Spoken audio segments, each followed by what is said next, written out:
first exhibits that we introduced. That is a photograph of Melissa John Wolfenbarger. And that's a photograph that was taken somewhere around 1997, a year before Melissa went missing. In 1998. We know that in 1998 she was 21 years of age. So she's roughly about 20 years old at that point. And even though she hadn't gotten a chance to live a very long life, she was a mother at that point. She was a wife. And what I look at when I see that photograph, I see a smile, but I also see hope. I see hope when I look at that photograph because of what she must have thought about her children, what she hoped for them, the life that she hoped to live. And I think about the 27 years that has passed and how long that is to wait for justice. But that 27 years, that's a long time to experience life. That's a long time to fall down and get up, and fall down and get up. That's time to experience and have memories with your children. Children that don't have a memory of Melissa, not Chelsea, not Christina. That's an opportunity to have and create memories with your grandchildren. I have 3 grandchildren that you heard Christina testify. She's got 3 boys. It's opportunities. That's what was missing. That's what has been missed. That is what has been taken away from Melissa. The opportunity to have a life, to have those experiences, and she deserved that, even if she didn't want to spend it with this defendant.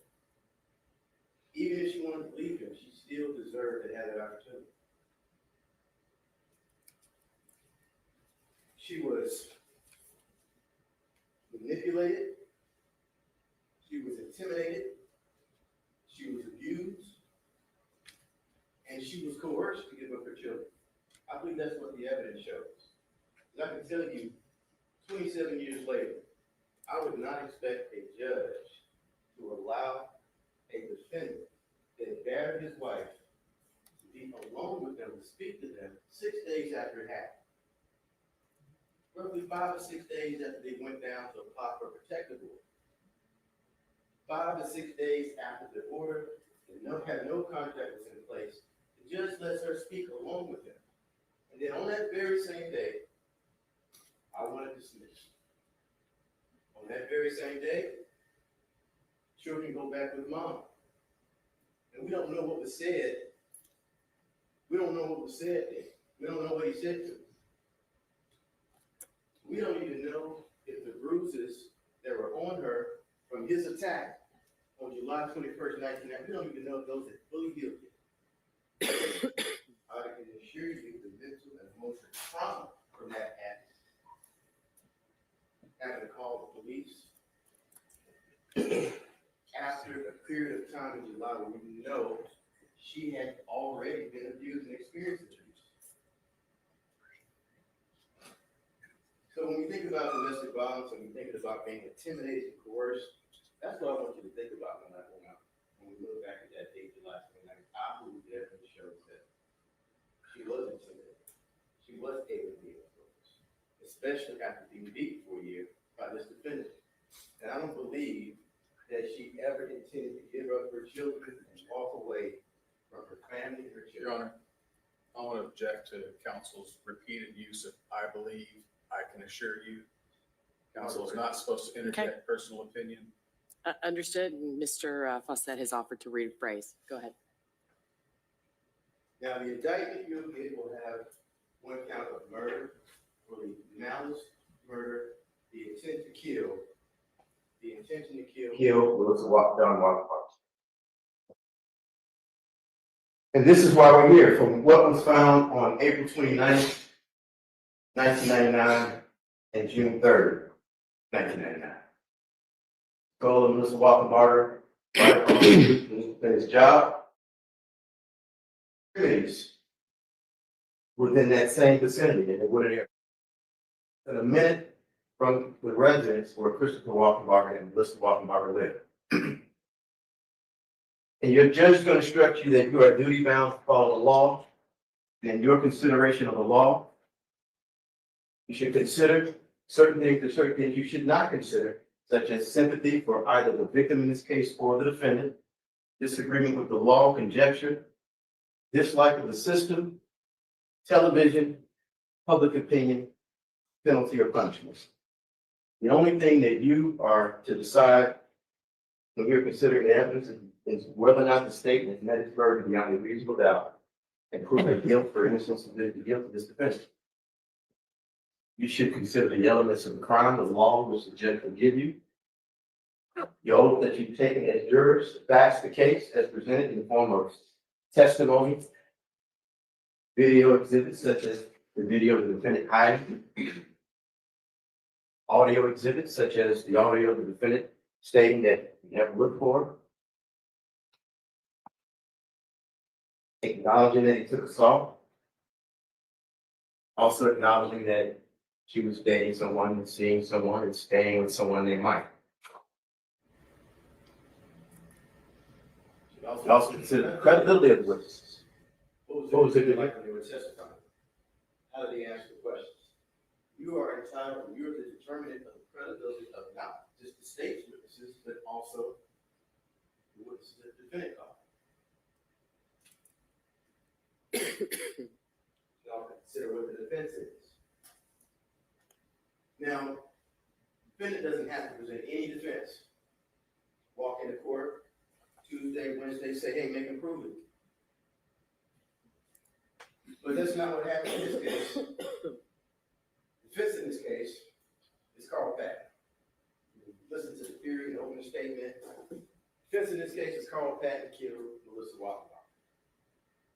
Other than the fact that evidence came in that Carl Patton committed murders, what other piece of evidence or fact, anything that you've heard during the course of this week, what points to that? What other fact would allow you to create that evidence? Other than the fact that he killed someone, the evidence came in, Melissa didn't even know about it. The only thing that's come in about the relationship between the Pattons and their children is that they appear to love each other. It's not so unbelievable. Based off of the letters that Melissa wrote, cards that she wrote, times that she wanted to take her father, Carl, and her mother, Norma, out to lunch. Those are going to be back in the room with you. You can observe and look at why you deliberate. This case is just simply not about Carl Patton as much as they want it to be. This case is about domestic violence. This case is about intimidation. This case is about loss of control. The loss of control that this defendant had over the custody of his children and over Melissa. No matter how much they want this case to be about Carl Patton, this case has nothing to do with Carl Patton, other than the fact that he asked law enforcement to find his daughter. Why does Norma go to the residence of Kathy Wolfenbarger looking for Melissa, raising attention to that issue, getting their responsible for it? Now, a lot of facts have come to evidence in this case. I would ask you to put back weight on more the facts that have been corroborated, like that. You heard that from Norma. You don't have to just take Norma's word for it because you heard that from Christina. She does not have a lot of memory from her childhood. She doesn't have a memory of her mother, but she remembers that day. Because that stood out at her. Where's my daughter? I could just imagine how that was. It wasn't a calm statement. It was screaming, where's my daughter? Norma probably showed up to that residence of Kathy in a panic. Where's my daughter? That's something that Christina would remember. And that's why you should believe that happened. And that's why that theory is just plain ridiculous. He killed Melissa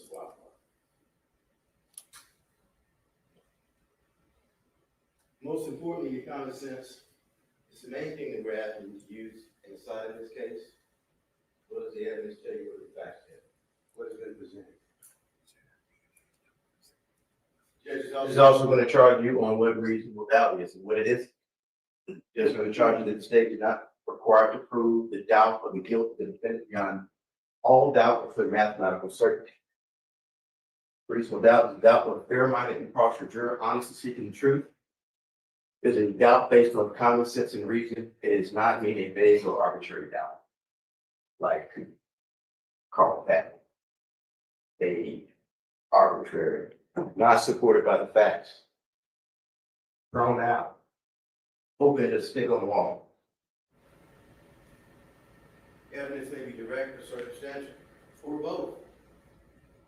Consider the evidence, you may use your reasoning and common sense to make deductions and reach conclusions.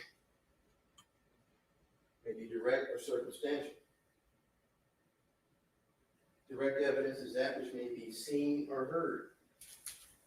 Otherwise, direct sense. So when Christina says, I saw Norma show up to the residence in a panic looking for her daughter, that's direct evidence of her observations. And from that recollection, the testimony of Norma, you can infer that Norma was sincere when she was looking for her daughter. The types of inferences that you can infer from the facts that have been presented. And then we have the circumstantial evidence. This is exactly what I was referring to. We got direct evidence of tool marks on bones that were recovered and identified as the remains of Melissa Wolfenbarger. Tool marks are direct evidence. Those observations, you'll have those that you will be able to review and look at while you deliberate. We also have direct evidence that the defendant was in possession of assault. Two separate facts. Now you wouldn't, and we wouldn't walk into court on Wednesday and ask you to convict because there are tool marks on the bones and remains of Melissa Wolfenbarger. And we wouldn't ask you to walk in here on Wednesday when we started presenting evidence to convict this defendant of murder because he was in possession of assault. And you draw logical, common sense conclusions from that. That's just one piece of the evidence that has been presented, which you were able to do that. We had saw around the same time that the wife was missing, the wife's remains were located. Medical examiner says there's the saw that we presented is Exhibit 66 is consistent with the type of marks that could be made by that instrument.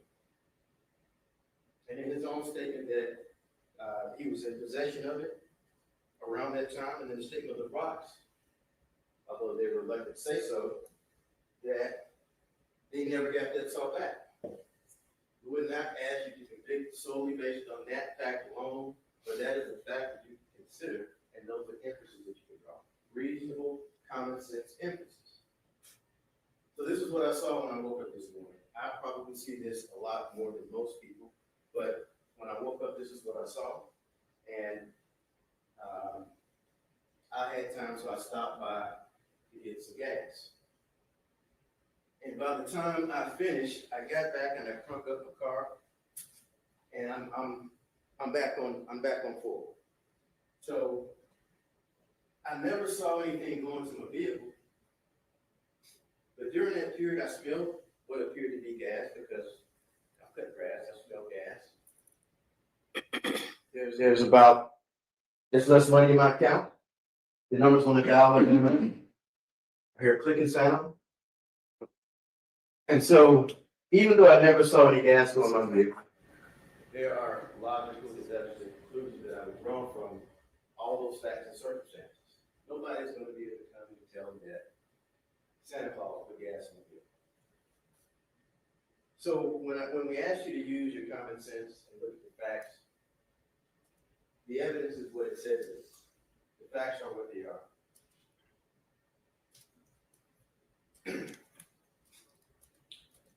In the count of murder, you'll get the indictment. You'll see that it's charged that the defendant with malice aforethought cause and cause the death of Melissa Wolfenbarger by inflicting homicidal violence.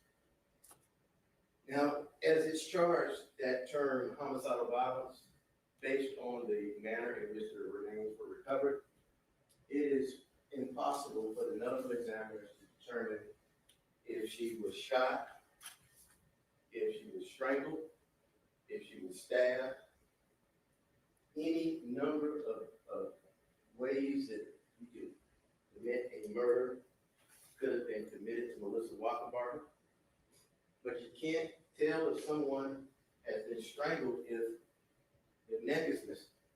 You can't tell if they're stabbed or shot in the torso if there's no torso.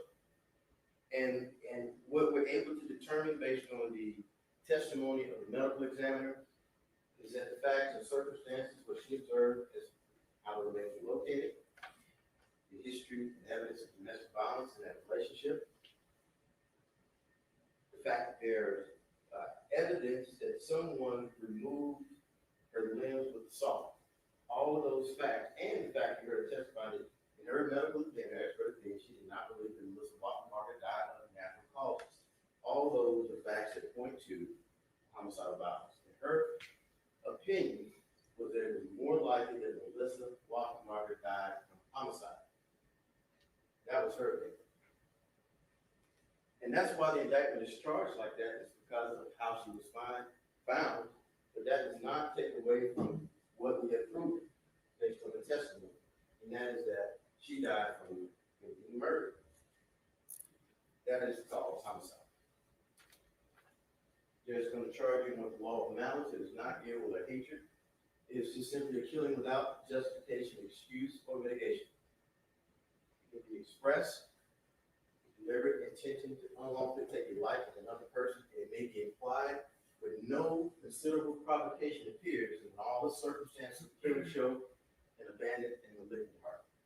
I submit to you the facts and the circumstances of this case, and all the facts and circumstances of this case point to that conclusion as the only reasonable conclusion that this defendant did in fact commit malice murder on the person of Melissa Wolfenbarger.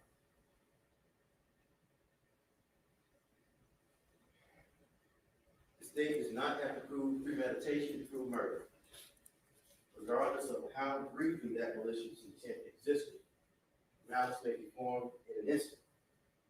And if malice was in the defendant's mind at the time of the killing or act, and moved the defendant to do it, that is enough for the killing to be murder.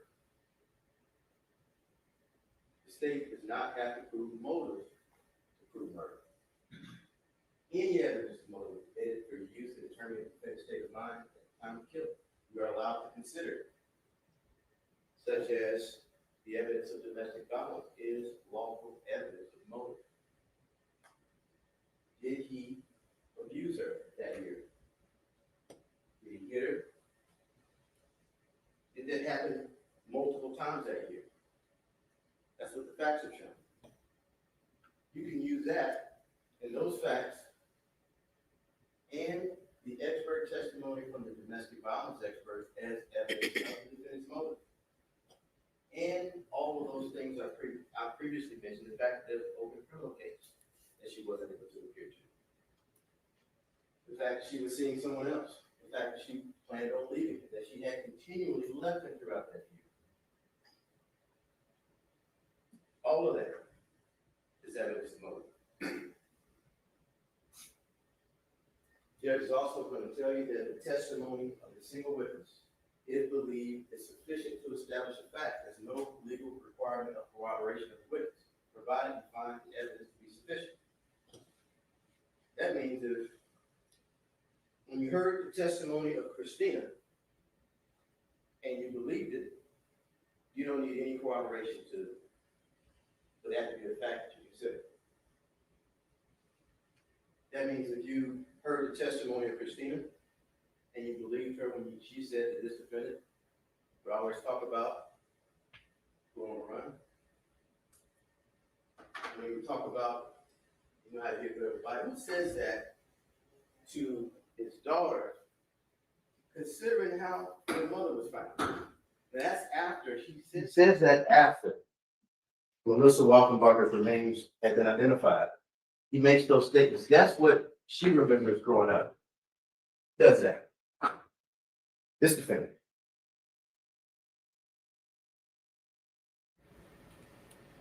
This case went through several detectives. They basically continued to work on this case.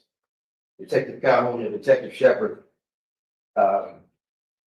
Even through the retirement of Detective Calhoun, he continued to work with Detective Shepard until the cold case unit was created. And then 3 years later, you have this indictment. So from Detective Kelly, when we're talking about this skull is found,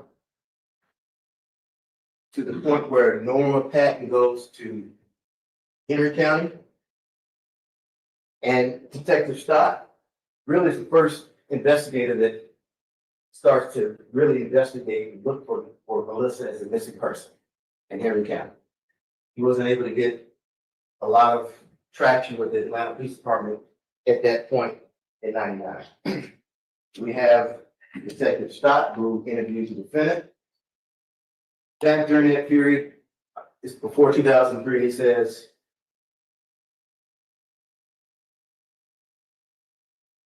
March, April, '99, last time he saw her alive. You have Detective Calhoun being assigned the case in 2003 when her remains are identified. And then when he retires, you have Detective Shepard, and he works with Stein to do some additional testing. And Detective Stott testified that he was one of the first persons to begin the missing persons investigation. And that's when the defendant, when we interviewed him, told him that the last time he saw Melissa was in March of '99. And we know that from the subsequent statement in 2021, when he met with Detective Shepard, that's not exactly what he said. He says, goes around December of 1998. The only difference between when he makes that statement before 2003, that he saw her in '99 in March, and in 2021 is Melissa's remains have been identified. We know that the remains were located right by his job. And I submit to you that there's a reason why those two statements are inconsistent. That's his line. Detective Calhoun spoke with the defendant. Once the remains were identified, suspected the defendant, once the remains were identified, and also began to look into the history. Because the first thing they do in homicide investigations, they look at what was the victim's life like. First thing he saw was, there's evidence of domestic violence. And what also stood out is the location of where Melissa's remains were found. We know that from the testimony, Melissa and Chris, the defendant, lived in this area by Brookline Street. We know that Action Glass is right here. And here's the junkyard. So we know that the head was across the street from Action Glass. And we know that the extremities are virtually right next door to Action Glass in this wooded area. So make no mistake, everyone's a suspect, but at this point, all of the evidence is pointing in this direction, this defendant.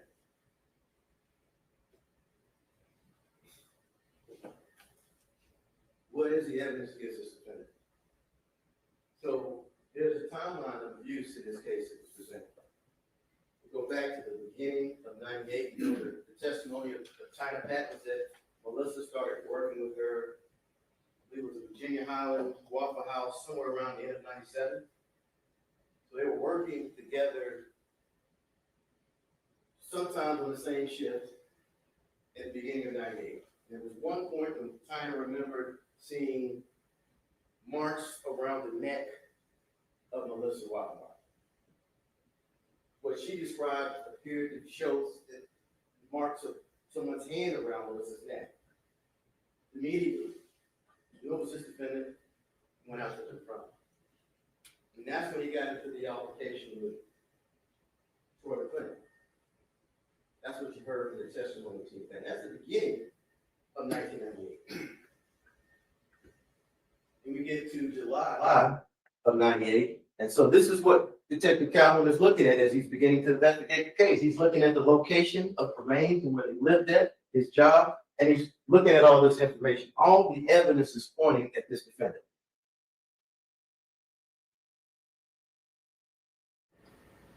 There's a police report that's created where the officer observes bruising and marks on the person, Ms. Wolfenbarger, Melissa. After that, he directs her. The defendant isn't there. He doesn't wait around.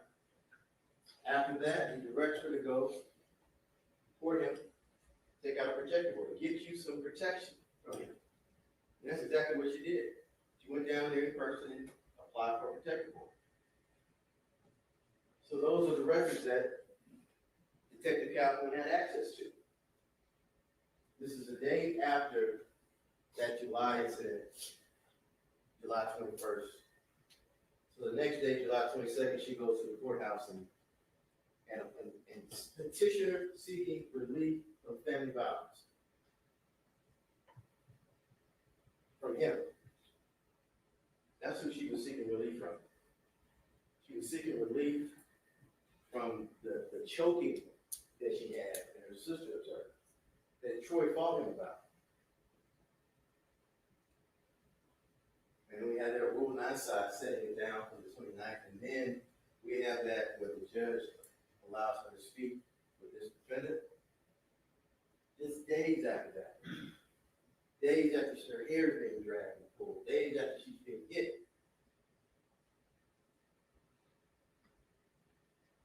And then that happens. It wasn't just what Tyner said. It wasn't just what Marlon Sutton said about what he observed. There's another person who saw that abuse. Dorothy Jones, Cooley Jones, Dorothy Cooley. She lived in that area. She had known the defendant before she met Melissa. And remember seeing a day where Melissa had shades on and a black eye. When we talk about testimony of the domestic violence expert about humiliation, isn't that humiliating? Walking around with yet another bruise, another mark, another scratch. Sitting up here talking about skin conditions. That's not a skin condition, that's a black eye. You should be offended by them talking about skin conditions and trying to pawn that off as reasons why people saw marks on her. Tina didn't see a skin condition. These marks from this defendant's hand around her neck, that wasn't a skin condition. That was bruising from being choked. The black eye wasn't a skin condition. He punched her in the eye. It's not a skin condition.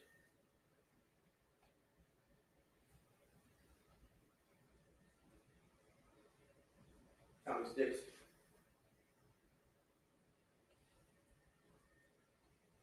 All the witness statements line up perfectly on top of each other. The witnesses that observed the abuse during this year. This is at the end of the year. So we go from Tina at the beginning of 1998. We go from Dorothy. We go to July, Officer 7. Then we get to the end of 98, and she's still being abused because she's still going back and forth between Dixon and this defendant. She's still talking about the abuse. This is at the end of the year. Last time he sees her is in December. She's being whooped, intimidated, coerced, bruised, punched, dragged down the street the entire year of 98. And I submit to you, that's not the first year started. It didn't just start in 98. You can infer that this has been going on for a while. 98.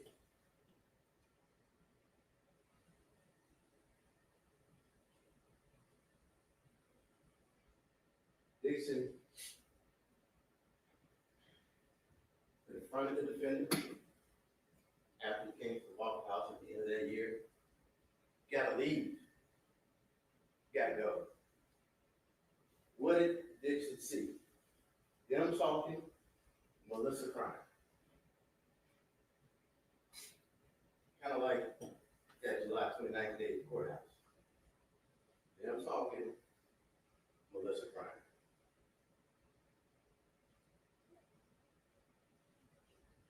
Then we got investigator over here. You heard testimony that from the mother. The DA's office went to interview the defendant's sister a year before that happened. He knew from that the DA's office was still conducting an active investigation into the death, murder, disappearance of his missing, murdered wife. So make no mistake about it. When you know what? That had already happened the year before. He knows exactly why the police are at the front of his house. Oh shit. It's his thing. He's hiding for 30, 40 minutes. Coming out. He's right here. Let's see the video. There he is. Come on out, buddy. Gig is up.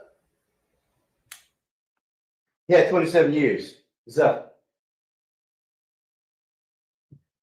Hide it. And doesn't it look like what you saw? Doesn't it look like it was planned?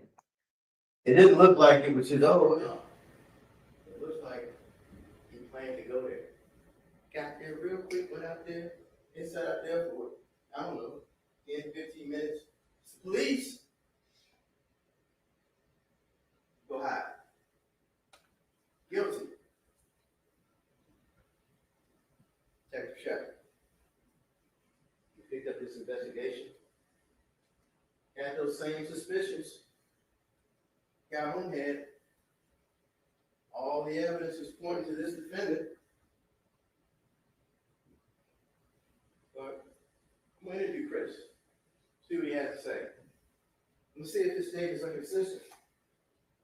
Well, he admits to being fired because the Rock thought he stole the salt. Well, that's interesting. Admitted that he borrowed it. That's interesting. He admitted that him and Melissa were having problems. Admitted that Melissa was seeing and staying with a guy named Mike. Admitted that he did not look for his wife. Well, here's the thing. Even if he still has 2 young children, very young children. Even if him and Melissa had planned on going their separate ways, wouldn't you think that at some point he'd want to be able to tell his children that he was their mother? Wouldn't you think that? Wouldn't you think at some point, for his children's sake, he would have tried to look for their mother? That is a fact I think you should consider, because you look at all those pictures of Six Flags. What is he trying to say? He's a good father? No, he's not. He look for their mother. You can take your kids to Six Flags every day. That does not take away from the fact that you didn't do what you were supposed to do. One, you shouldn't have abused her. You shouldn't have intimidated her. You shouldn't have punched her. You shouldn't have grabbed her head and dragged her. You shouldn't have murdered her. That's not a good father. And then you have that statement that he made, the detective, Detective Shepard, and I want you to hear this. So I'm going to take a moment and play it. I want you to hear this, what he says, those points in particular, what he says about the assault, what he says about his efforts to look for his wife, and what he says about his knowledge that she was going to leave him, the problems that they were having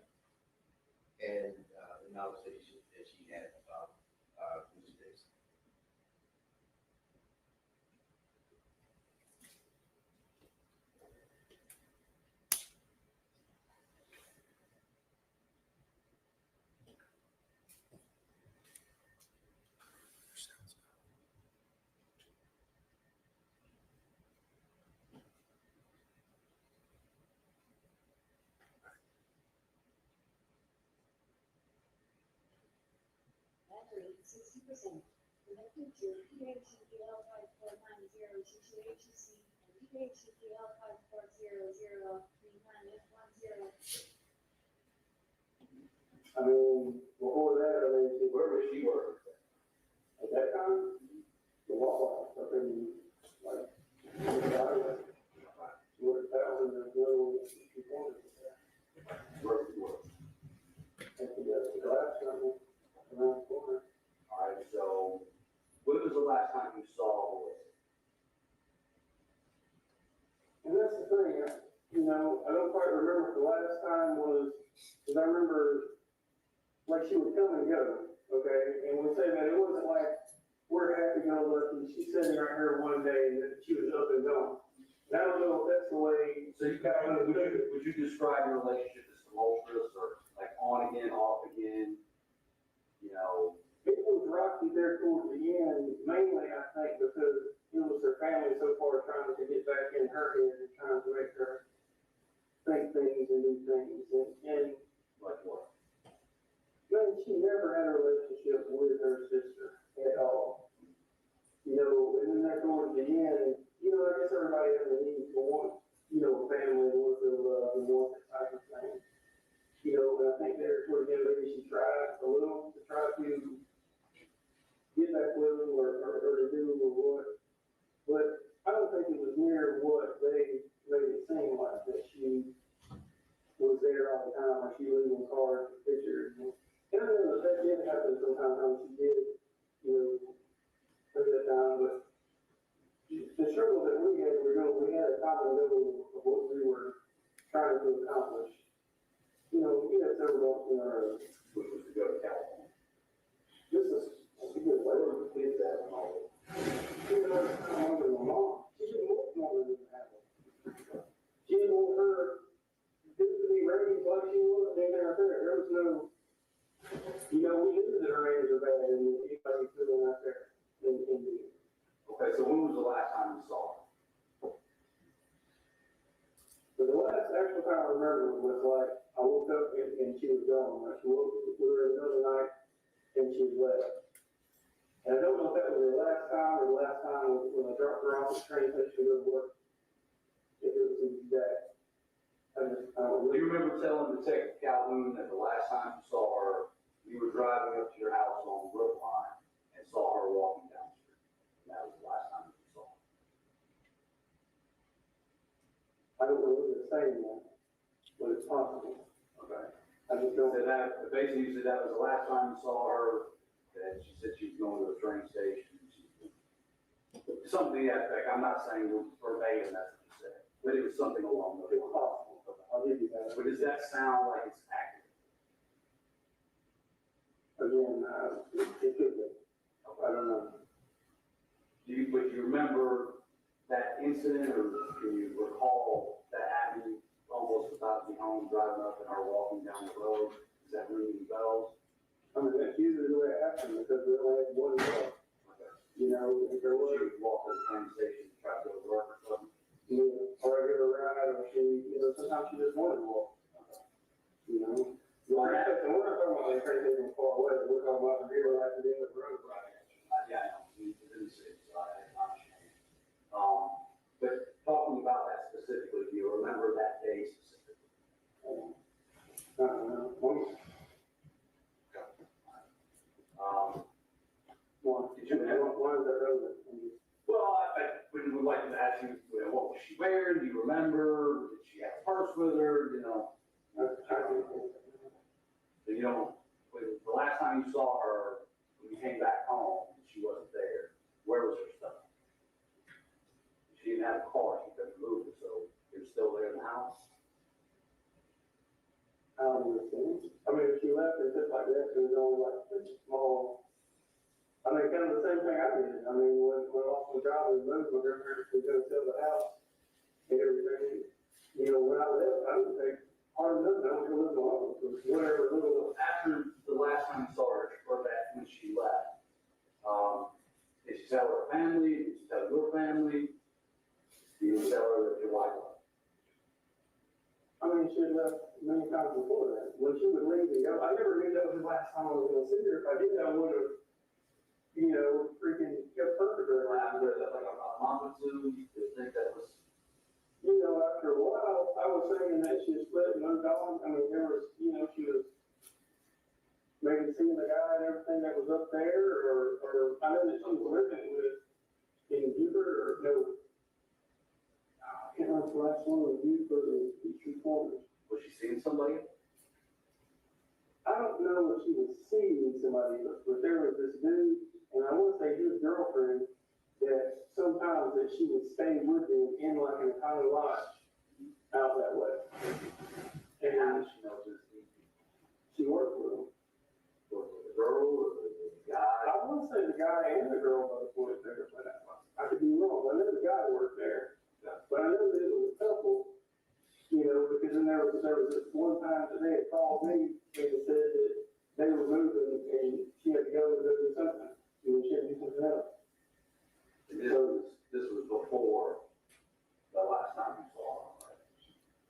Well, that's That's what I'm saying. I'm just wondering. all that was. I'm not misunderstanding you. Right. I'm not trying to trick you or confuse you. No, I just want to be remember. I'm trying to figure it out. Like this over there, I wasn't, so that's why. I'm terrified. I don't know. I just want you to be accurate. All right, so year goes by, you still don't tell anybody that she's gone. I'm figuring that she's already done. I mean, we were always talking about changing everything and doing all, and she had the stuff there. Right. And she got to the point where she was unhappy with me. I'm not trying to push myself in anybody's life that doesn't want me there. I mean, I look at my daughter and everything that's going on there. I've been trying to push. And, looking back at everything now, I was wrong. All the way around with both of them. Maybe I should try to push forward and try to do it, but. You said you lost your job back then. What the job you last time was why did you lose your job? Man, this guy, now, there's a lot of things going on right there with that. But, and I do now the same thing pretty much I did then. I mean, I work on local players and things on the side. And there was a guy that, I don't know who stole things, there was a saw that was missing. And I can tell you the exact guy that I borrowed this tool from and everything to, I didn't steal their saw, period. Why did I? Because he said I stole a saw, because the saw was missing, and I lived around the corner, and he drove past my house, and he seen the back of the book player right there at the top, which was set up, So he thought you cut something off the car. and I flat out said, look, I don't know anything about it. And then there was that, and then there was something where I drove through the toll plaza thing on 400. There was just a bunch of little things that was just the last straw. You need to go to the whole plaza. There used to be a thing where you can go through it. Right. And I was under the understanding, I was under the understanding that, the thing was painful, or there was just a bunch of little things. And that was just the last straw. There was no big deal, there was no, It's what you go. right, Day five and so. Well, I didn't do it, and if that comes there where I borrowed the car, I tried to tell them whatever, but I said the last straw, I did. Did you ever go up to the Waffle House and get an altercation with the mail? I don't remember, I saw that on the internet, I don't remember that. Guys said you came up there and you beat you up. And it seems like I would remember that, but I don't, You driving a yellow Volkswagen? I never had yellow, no. What? You never yelled at him. Never, I've never had yellow, I had a thing against yellow cars. What do you think happened to him? Man, every which way I think about it has to go back. If her parents didn't do it directly, it had to be something indirectly around them. I beat my brain. So when you found out that a body was found just around the corner from where you were, and that the body had been dismembered with a saw, I didn't know that the body was dismembered with salt at all. you know the body was dismembered? I heard that. Nobody ever said a saw. I didn't hear about that. Autopsy report. Nobody ever gave me an autopsy. Nobody said that to me. I didn't know that until it was on the internet. God, I mean, So what motive would her family have to kill? I mean, to me, it sounds strange that they got away with this stuff for all these years, and then all of a sudden, right, as we split up and doing this right there, and all of a sudden, he ended up guilty. I don't know if she came to them needing money, or, Do you think it's likely that her own family murdered her up? man, her own family killed her family and friends. Yeah, I know he committed murder, but that's. So his family and friends. Why would he kill her? What would be the motive to Hey, that? man, He's involved in, your family's involved in criminality, and you're trying to protect yourself from going to jail. That's a motive to kill someone. What motive would he have to kill her? well, we knew what he did. Her dad was like her mom. So you weren't worried about him coming after you? I mean, he's gonna cut up his own daughter and cut you up. How would he come after me? I didn't do anything. I didn't come in, here's what I'm saying, okay? I don't know if she needed money, or it may have come to him and threatened him in some way, and, you know, and to get, maybe they were drunk, it's one thing that I don't know, but anything I say at this point is speculation, because I don't know. But I feel like that hell, if they're serial killers, they have killed their family and friends, and something happens to their family. Okay, first of all, Serial killers operate those kind of. Okay. let's say what this, okay? Well, I'm not here to talk about, I'll deal with their family. and Right. speculation. Well, let's look at the facts. Facts, you said that she was put in bags, right? Well, what's on the internet, that she was in a lot. I didn't say that.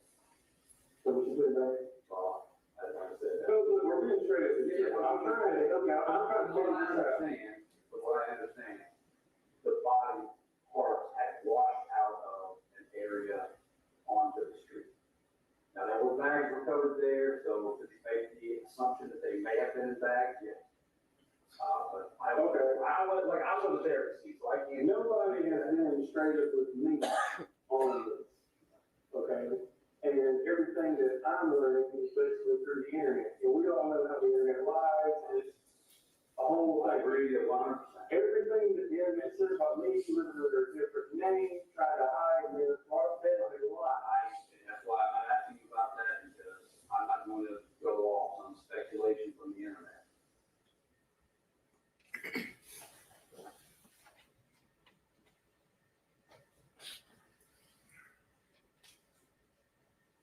Throughout the trial, you heard from the testimony of Dr.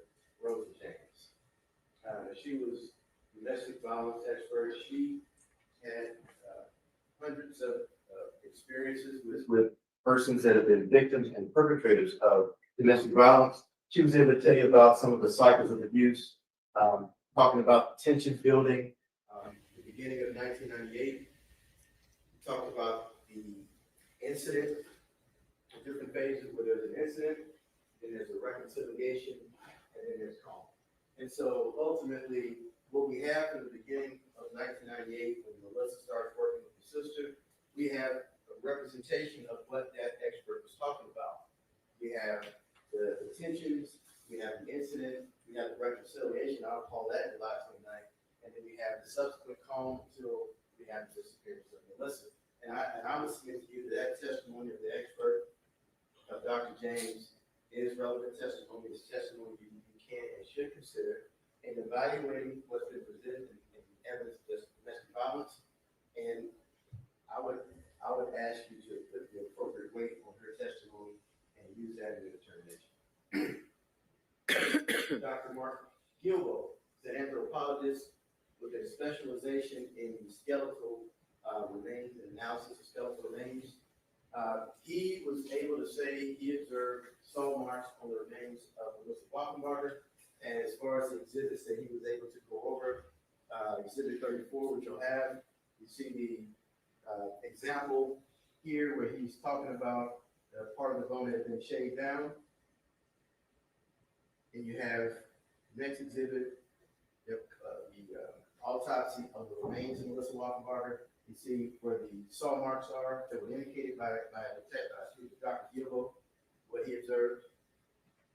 And then you have the ridges here where it also appears that there's some type of mechanical saw or device that is being used to dismember the remains of Mr. Wolfenbarger. I'll submit to you, those are facts and evidence along with the fact that this defendant was in possession of the saw, the fact that this defendant borrowed the saw from his job, the fact that this job never got the saw back. Those are all facts to be considered. Those are all logical, common sense deductions that you draw. Within the testimony of Dr. Cherry, you heard about the analysis and testing, in particular by the swabbing of Norma's mouth, the analysis of the dental records, and that ties directly into the additional analysis and tests that Detective Stein did, and he got connected to Detective Shepard. And we have that additional testing where, even though it didn't result in anything useful, Detective Stein was able to retrieve the bags and submit them for additional testing. And I submit to you that those bags were outside for who knows how long. I submit to you that there was evidence that the head had been moved. I submit to you that George McEachran encountered that bag along with his daughter. I submit to you that Tina Miller, Fulton County Medical Examiner's Office, responded to that location along with Detective Kelly and the Atlanta Police Department. And even though that did not result in useful information, the process is important because it's important to cross every T and dot every I. And in this investigation, that's a part of the process, and I submit that to you. And at this point, ladies and gentlemen, I'm going to sit down. The defense will have an opportunity to address you with their arguments. I will submit to you that this case is not about the family of Melissa Wolfenbarger. This case is about the tumultuous relationship between this defendant and our victim, Melissa. He wasn't able to control her, and when he lost control, he murdered her. That's what the evidence has shown. And at the conclusion of the case, after the judge charges you on the law, I'm going to ask you to vote the truth, and that's guilty on that count of murder. And this is that. Thank you.